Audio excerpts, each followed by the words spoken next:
Mi chiamo Filippo Vendemmiati, sono un giornalista, lavoro dal 1987 alla RAI nella sede regionale dell'Emilia Romagna e faccio quello che si dice l'inviato di cronaca, ecco. L'inviato di cronaca che a un certo punto della sua carriera professionale ha deciso di scendere dal treno, di dire adesso basta, adesso mi fermo.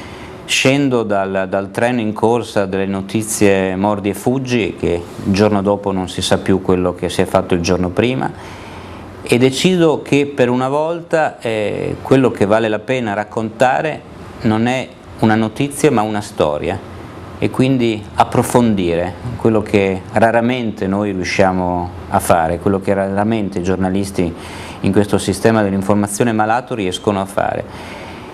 E mi sono fermato su un caso che è successo nella città dove io sono nato e dove ho vissuto a lungo, Ferrara, e che sembra incredibile possa essere successo in questa città, una città civile di tradizioni democratiche, come si diceva una volta, ed è il caso della morte di un ragazzo di 18 anni che si chiamava Federico Aldrovandi, che il 25 settembre del 2005, durante un incontro con la polizia, usavamo sempre questi termini perché non si poteva dire scontro, non si poteva dire pestaggio, perché ancora la sentenza non c'era stata, non si potrebbe dire nemmeno adesso perché ancora non è passata in giudicato, ma dopo un pestaggio con la polizia è morto a Ferrara.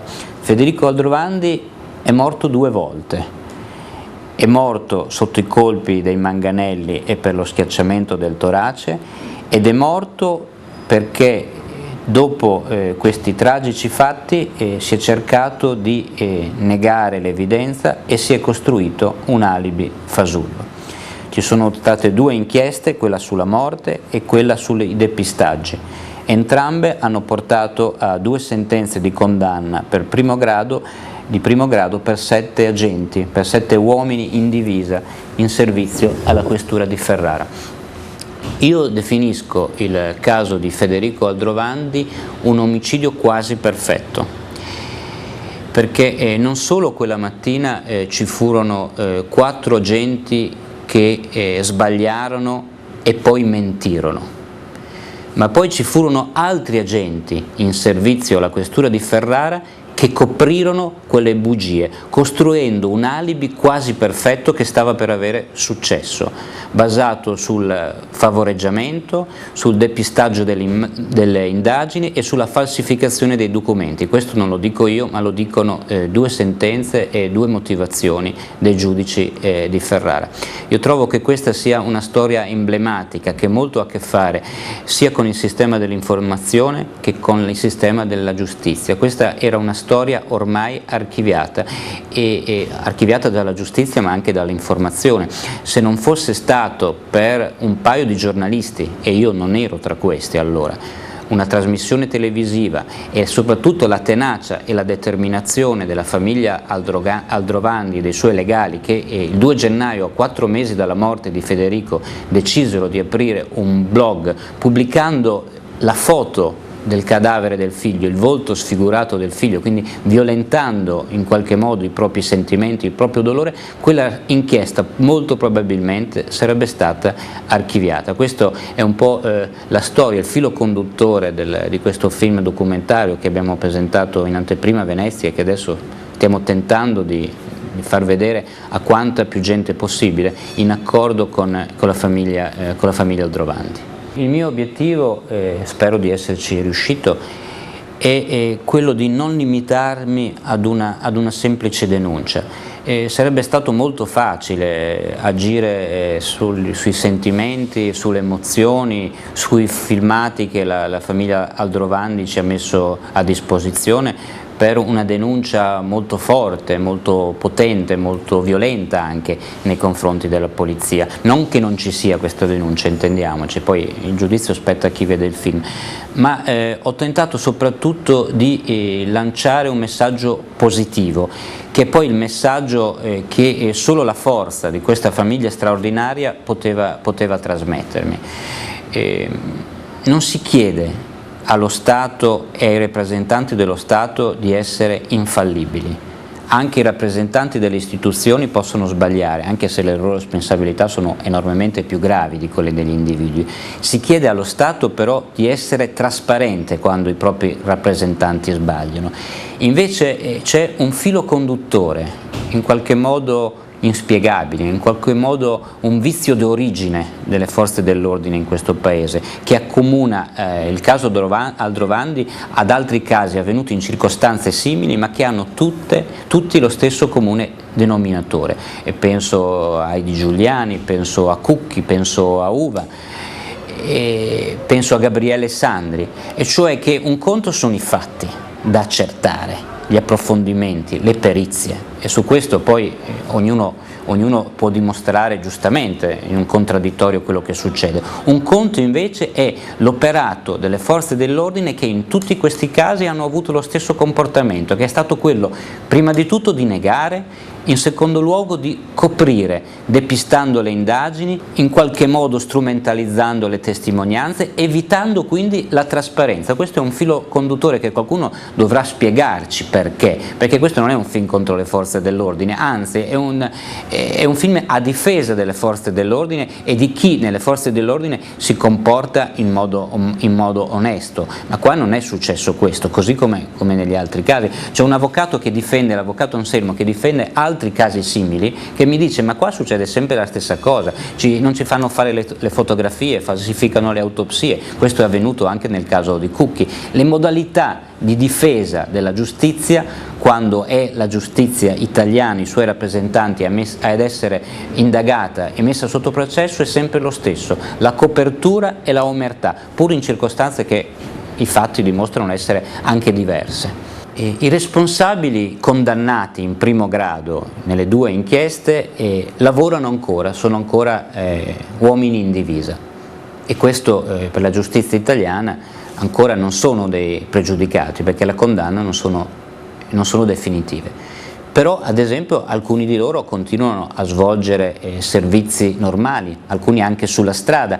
Ora io mi chiedo anzi alle forze dell'ordine perché questo succede, e la risposta è abbiamo avviato un'inchiesta interna. In realtà le inchieste interne della polizia o dei ministeri si cominciano ma non finiscono mai. Noi non sappiamo mai quali sono i risultati di queste inchieste interne. Così succede che ancora oggi a Ferrara, ad esempio, gli amici di Federico, che hanno subito un vero e proprio processo, sono stati accusati le ore successive dalla morte dell'amico di averlo scaricato in macchina, di essere dei drogati, possono tranquillamente imbattersi nelle persone che in qualche modo hanno provocato la morte del loro amico. Questo succede a Ferrara, in una città, ripeto, civile.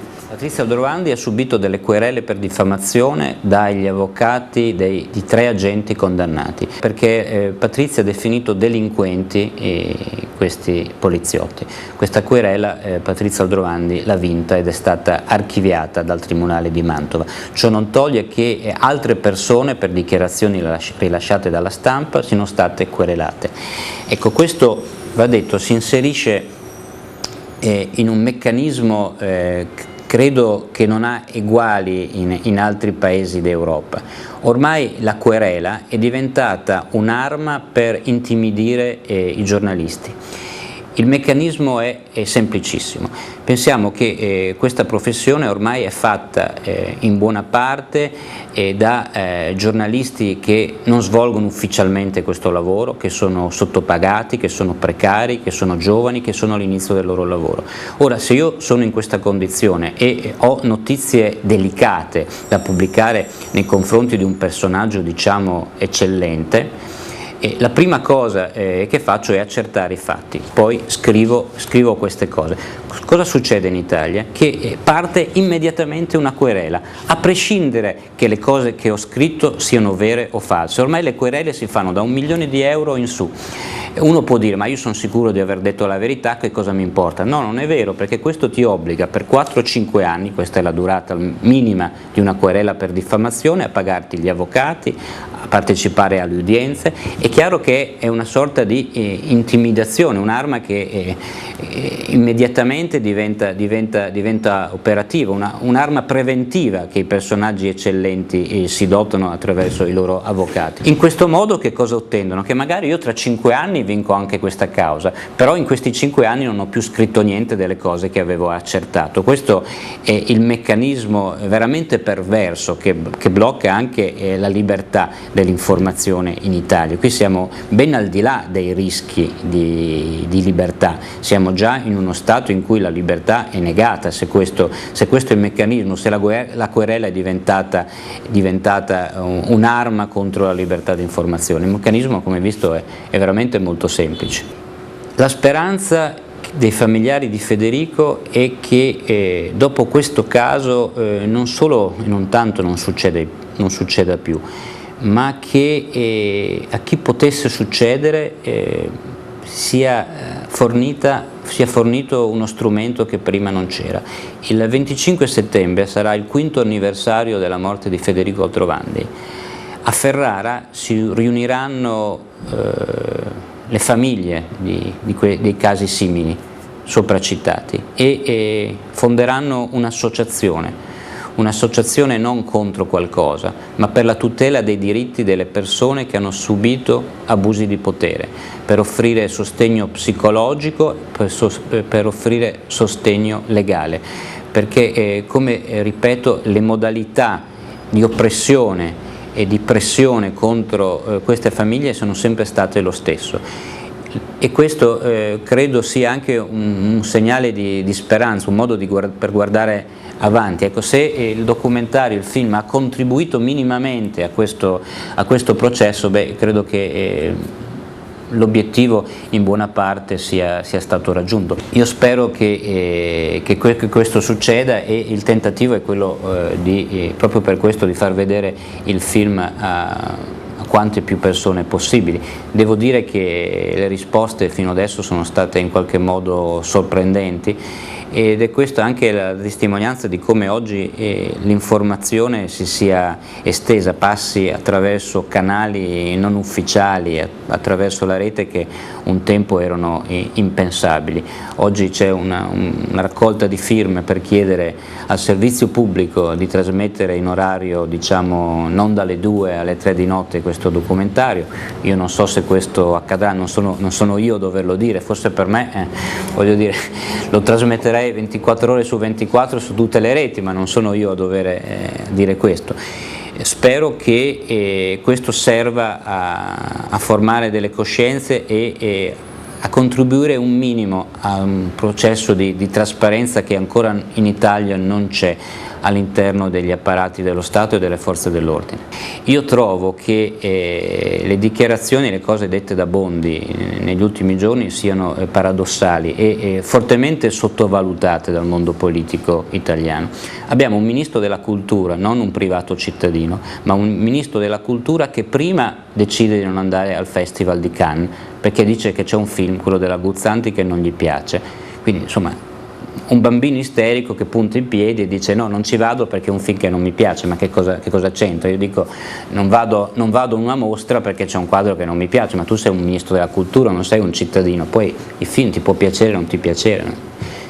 Ma succede di peggio, non va nemmeno a Venezia. Cioè, con un ministro della cultura che non si presenta alla mostra del cinema di Venezia mi sembra, non so, il Papa che non celebra la messa di Natale perché c'è un cardinale che non gli sta simpatico. Dopodiché dichiara il ministro che il prossimo anno deciderà lui il presidente della giuria, quindi a quel punto propongo al ministro Bondi che si faccia il Festival di Venezia a casa sua, che si scelga i film, sicuramente non questo, che si premi quello che vuole che vinca il Leone d'Oro, perché io credo che queste cose in Italia siano veramente, veramente incredibili. Non so se il ministro Bondi sia capace di emozionarsi, se potrà mai vedere questo film, glielo auguro, se lo guardi e poi mi dica se mi dà finalmente questo visto di censura. Grazie Ministro.